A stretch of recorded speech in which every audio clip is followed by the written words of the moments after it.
para entender o que está acontecendo na Síria, o que está acontecendo no mundo nesse momento, é necessário a gente voltar um pouco no tempo, lá em 2001, 11 de setembro de 2001. A partir da queda da Torre Gêmeas, foi criado um sistema, né, um pouco mais à frente, foi criado um sistema de cooperação internacional entre as polícias federais dos países do Ocidente e os ministérios públicos e a justiça e o judiciário. É nesse bolo aí que vai surgir uma figura que a gente conhece, que é o Sérgio Moro, que vai aos Estados Unidos fazer os cursos que são promovidos por esse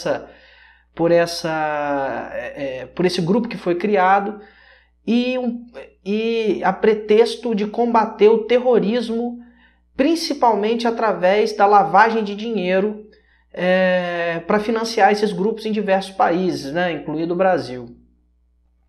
No Brasil, esse grupo chega através daquela promoção da ideia de que havia uma atuação de grupos terroristas na Tríplice Fronteira.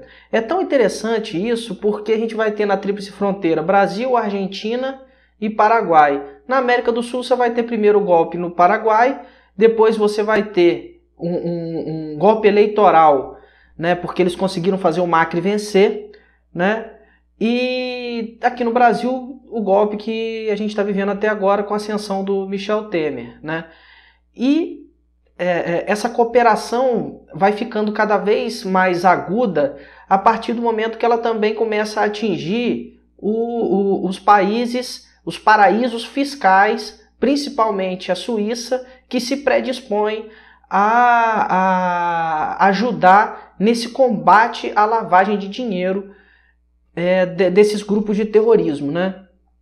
Então, então o que vai acontecer? Há ainda, inclusive, porque o que acontece? A queda do World Trade Center, que se deu em 2001, né, os países da periferia do capitalismo estavam numa derrocada econômica completa por causa do neoliberalismo, né? Esse laboratório neoliberal que foi feito na América do Sul, no Brasil, foi feito na Coreia do Sul. Na Coreia do Sul também, ela também, né, naquela época, me lembro na década de 90, tinha a bola da vez, né? A Coreia do Sul foi a bola da vez, o Japão foi a bola da vez, depois foi o Brasil a bola da vez, e foi isso que propiciou a chegada do Lula em 2002, né? Começando o governo em 2003. Esses países, de um modo geral, incluindo a China, incluindo a Rússia, que também passou por esse período no início da década de 90 com a queda do Muro de Berlim e o colapso da União Soviética, ele com Boris Yeltsin, né? No final desse processo de completa destruição econômica desses países, a partir de 2000 eles começam a se reorganizar e conseguem se reerguer desse processo de completa destruição econômica. Então, né, na medida que isso foi se alastrando, essa cooperação que foi criada ali entre os ministérios públicos, as polícias federais e os judiciários desses países para combater a lavagem de dinheiro, ele foi, à medida que o país foi crescendo, como o Brasil, por exemplo, foi crescendo, foi se recuperando, foi criado, aí houve a criação dos BRICS, houve a tentativa de eliminar o dólar nas operações internacionais. O Lula até na época falou da criação de uma cesta de moedas, né? Uma moeda baseada em cesta de moedas que fosse capaz de promover essa troca, essa venda, esse comércio internacional sem a participação do dólar. Isso daí causou pânico nos Estados Unidos, e esse pânico é explicável porque, como os americanos são... tem um país, né, os Estados Unidos é o país mais endividado do mundo, ele tem essa possibilidade desse superendividamento simplesmente pelo fato de serem eles o Banco Central Mundial. Eles podem emitir a moeda que é reserva de outras moedas no mundo todo. Aqui, por exemplo, você pode ver a Dilma, diziam que o Brasil estava quebrado, mas a Dilma entregou para o Temer, por exemplo, a economia com mais de 500 bilhões de reserva de dólar, né? Então, isso daí criou um pânico, né? Qual foi a saída? Utilizar essa cooperação como arma geopolítica. Isso vai bater direto na América do Sul, direto aqui no Brasil, onde aqui, eu até escuto muita gente falando que aqui é terreno fértil para idiota. E a gente vai ter um monte de idiota indo para a rua comprando a ideia da mídia, e assim foi, até que tirou-se a Dilma e a gente teve o golpe aqui. Se você notar, os grandes eventos, né, a Copa do Mundo e a Olimpíada, foi vendido no Brasil de que a gente não seria capaz de promover ou de realizar eventos como esse, eventos dessa envergadura.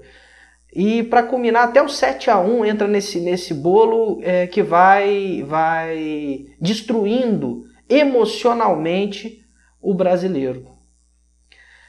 E você começa a ver também essa tentativa a mesma tentativa de destruição na Rússia quando ela vai sediar a Copa do Mundo, e em momentos antes os americanos começam a tentar a destruição da Rússia. Na verdade, a destruição progressiva dos BRICS, que começou pelo Brasil, né?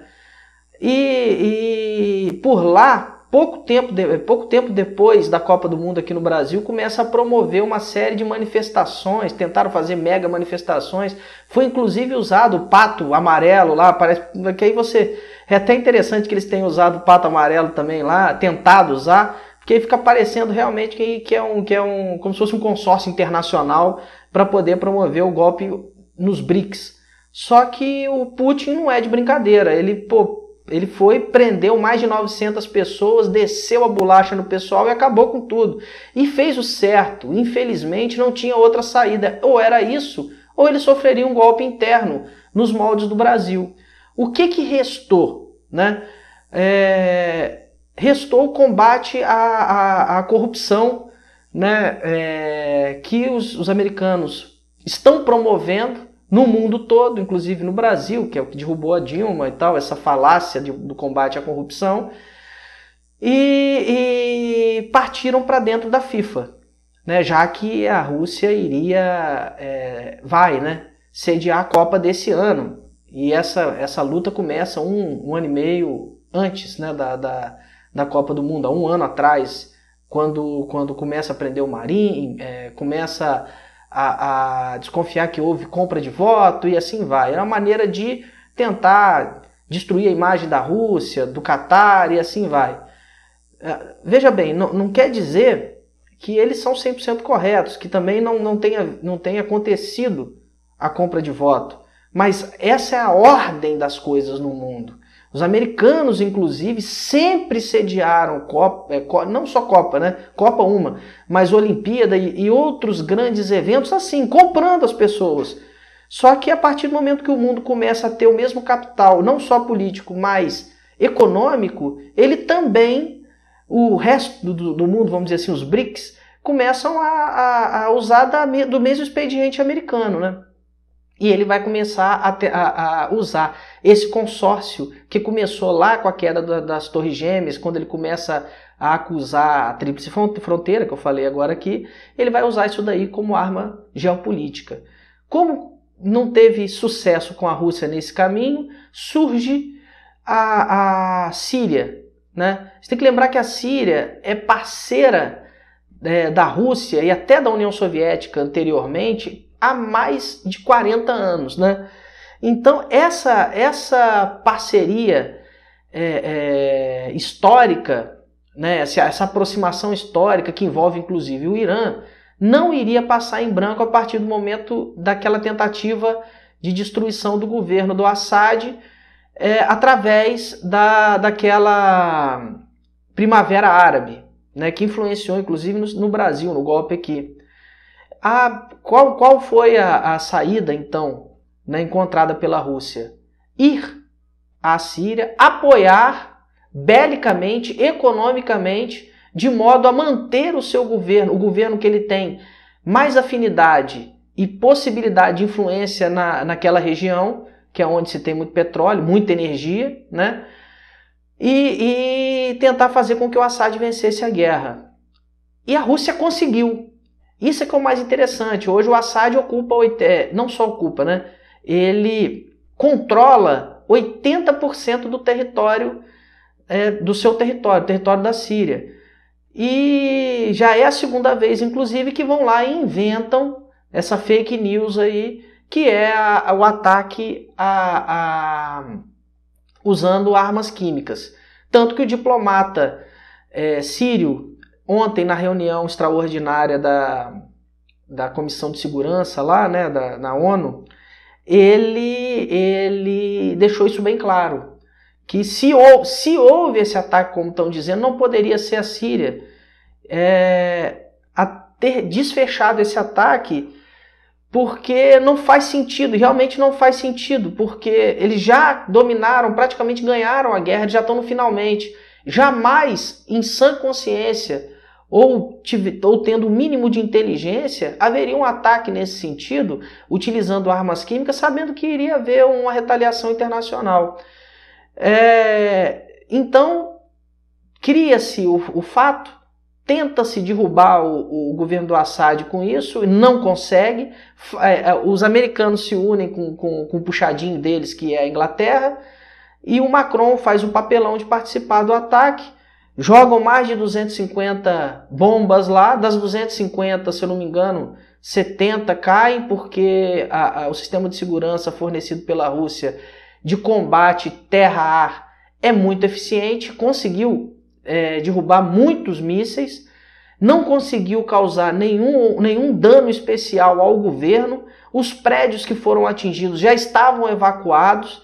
Então o Trump vai e fala que a missão já está cumprida, e fica essa coisa só aí de aparência para não passar em branco, porque o Trump ele deu uma de valente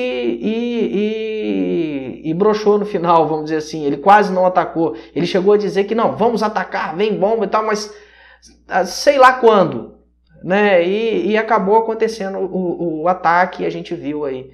Então há uma relação direta entre o que aconteceu no Brasil, no Paraguai, na Argentina, que são países